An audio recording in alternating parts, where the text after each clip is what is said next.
Assalamualaikum warahmatullahi wabarakatuh. Saya Wita Ayu Febriani, NIM 1912113. Di sini saya akan menjelaskan tentang pertemuan 2 sampai dengan pertemuan 7, praktikum anggaran. Langsung saja kita memasuki materi yang akan kita bahas. Pokok pembahasan pada materi kali ini yang pertama adalah konsep penganggaran, yang kedua adalah anggaran penjualan, yang ketiga adalah anggaran produksi, yang keempat adalah anggaran biaya produksi, dan yang terakhir adalah anggaran laba rugi. Yang pertama, konsep penganggaran.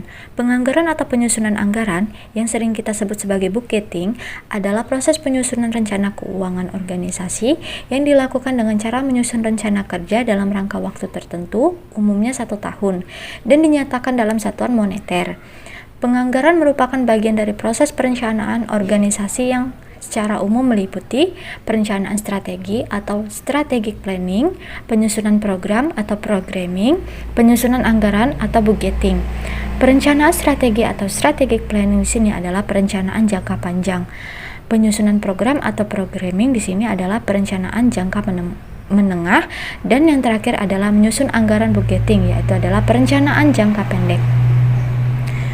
Baiklah, di sini kita akan masuk definisi anggaran penjualan. Dalam proses penyusunan anggaran atau perencanaan perusahaan anggaran, penjualan merupakan bagian paling penting dibandingkan anggaran lainnya. Karena selain sebagai petunjuk awal bagi anggaran lainnya, anggaran penjualan juga berfungsi sebagai dasar dalam pengambilan keputusan manajemen tentang penjualan perusahaan, serta sebagai sarana untuk pendekatan terorganisir dalam pembuatan anggaran penjualan yang menyeluruh. Menurut M. Munandar 2001, pengertian anggaran penjualan adalah sebagai berikut. Anggaran penjualan adalah anggaran yang merencanakan secara lebih terperinci tentang penjualan perusahaan selama periode yang akan datang, yang di dalamnya meliputi rencana tentang jenis kualitas, jumlah kuantitas, harga barang yang akan dijual, waktu penjualan, serta tepat daerah penjualannya. Tujuan dan manfaat anggaran penjualan. Tujuan penyusunan anggaran penjualan. Tujuan paling utama dalam penyusunan anggaran penjualan adalah agar bisa merencanakan anggaran secara tepat pada periode yang akan datang. Caranya adalah dengan memperhatikan data yang dijadikan sebagai gambaran kejadian yang terjadi pada perusahaan di masa sebelumnya, terutama dalam hal penjualan. Selain itu, anggaran ini juga memiliki tujuan lain, yaitu sebagai pedoman kerja, koordinasi, dan juga pengawasan kerja, serta sebagai dasar dalam menyusun anggaran yang lainnya.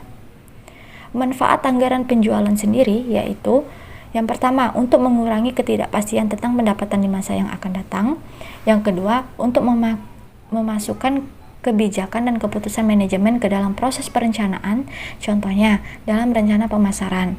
Yang ketiga, untuk memberikan informasi penting berisi pembentukan elemen lain dari rencana laba yang menyeluruh.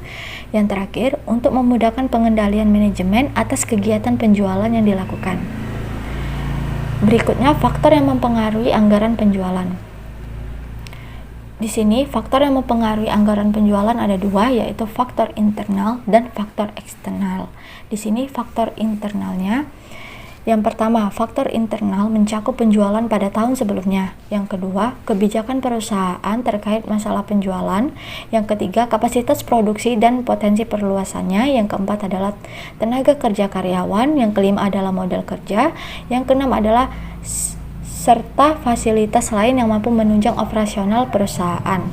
Faktor eksternal di sini, yang pertama, faktor eksternal mencakup kondisi persaingan di pasar. Yang kedua, posisi perusahaan dalam persaingan tersebut. Yang ketiga adalah tingkat pertumbuhan masyarakat. Yang keempat adalah elastisitas permintaan pada harga barang yang diproduksi. Yang terakhir adalah serta sebagai kebijakan pemerintah. Berikut adalah contoh soal anggaran penjualan. Di sini ada soal, PT Baroka Sentosa adalah perusahaan yang membuat kopi. Berikut data penjualan 3 bulan terakhir. Tentukan penjualan bulan April. Di sini saya sudah membuat tabel penjualan pada bulan Juni, pada bulan Januari, Februari, dan Maret. Cara penyelesaiannya, untuk menentukan penjualan bulan April, di sini kita akan mencari rata-rata 3 bulan sebelumnya, maka akan mendapat hasil pada bulan April, yaitu 2.583. Contoh soal 2. Perusahaan sepatu memproduksi dua merek sepatu, yakni merek Joss dan Bros. Masing-masing merek dipasarkan di dua daerah, yakni Jawa dan Bali. Data yang tersedia adalah sebagai berikut. Hasil peramalan terhadap harga jual masing-masing merek pada setiap sektor untuk tahun 2012 adalah sebagai berikut. Di sini adalah hasil peramalan penjualan dalam unit untuk tahun 2012 adalah sebagai berikut. Yang ditanya, berdasarkan data di atas, susunlah suatu anggaran penjualan bagian perusahaan tersebut untuk tahun 2012. Di sini adalah penyelesaiannya. Berikutnya adalah anggaran produksi. Definisi anggaran produksi. Anggaran produksi ini adalah jenis anggaran yang menjelaskan tentang rencana unit yang diproduksi selama periode anggaran. Perhitungan taksiran produksi ditentukan sesuai dengan rencana penjualan dan persediaan yang diharapkan. Anggaran produksi adalah dasar dalam menyusun anggaran biaya produksi, diantaranya biaya overhead pabrik, yang kedua biaya bahan baku, yang ketiga adalah biaya tenaga kerja langsung. Anggaran produksi biasanya digunakan sebagai dasar penyusunan anggaran persediaan, atau bisa juga sebaliknya. Berikut adalah contoh soal anggaran produksi.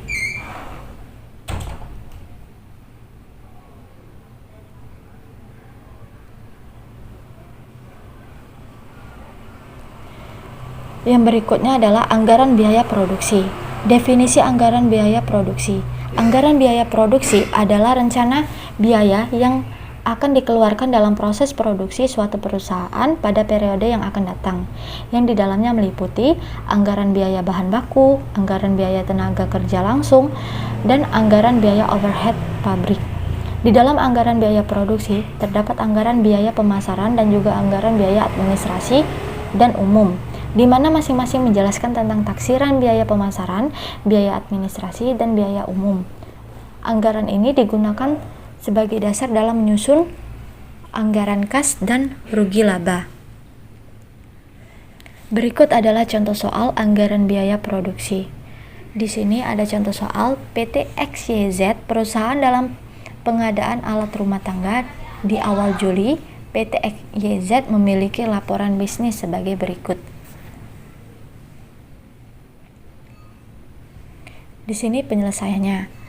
Tahap pertama, di sini kita akan mencari bahan baku yang digunakan dulu nih, yaitu saldo awal bahan baku ditambah pembelian bahan baku dikurang saldo akhir bahan baku, maka dapatlah 740 juta.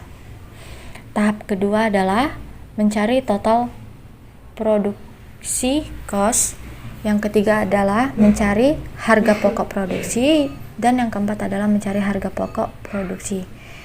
Jadi di sini kita akan mendapatkan harga pokok produksi bulan Juli, yaitu 298 juta. Berikutnya adalah anggaran laba rugi. Definisi anggaran laba rugi.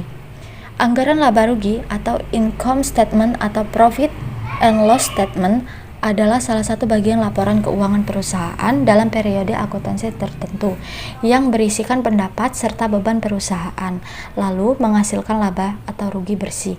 Laporan ini terdiri atas pendapatan selama periode berjalan dan beban, baik beban usaha maupun di luar usaha selama periode berjalan. Di dalam anggaran laba rugi terdapat informasi taksiran rugi dan laba perusahaan selama periode anggaran. Anggaran ini dibuat berdasarkan anggaran operasi dan kemudian digunakan sebagai bahan untuk menyusun anggaran neraca. Tujuan anggaran laba rugi. Anggaran laba rugi yang dibuat oleh bagian akuntansi tertentu memiliki tujuan, karena hasil analisis laporan keuangan ini akan diberikan kepada pihak terkait yang membutuhkan laporan perusahaan. Berikut adalah beberapa tujuan anggaran laba rugi perusahaan. Yang pertama adalah perhitungan besaran pajak perusahaan. Yang kedua adalah memberikan informasi dari perolehan laba atau rugi semua periode. Yang ketiga adalah menjadi referensi evaluasi bagi manajemen perusahaan untuk menetapkan langkah-langkah apa saja yang harus diambil di periode yang akan datang. Yang terakhir adalah memberikan informasi apakah langkah yang ditempuh menjadi efisien atau tidak dari besaran beban atau biaya perusahaan. Berikutnya adalah contoh soal anggaran laba rugi.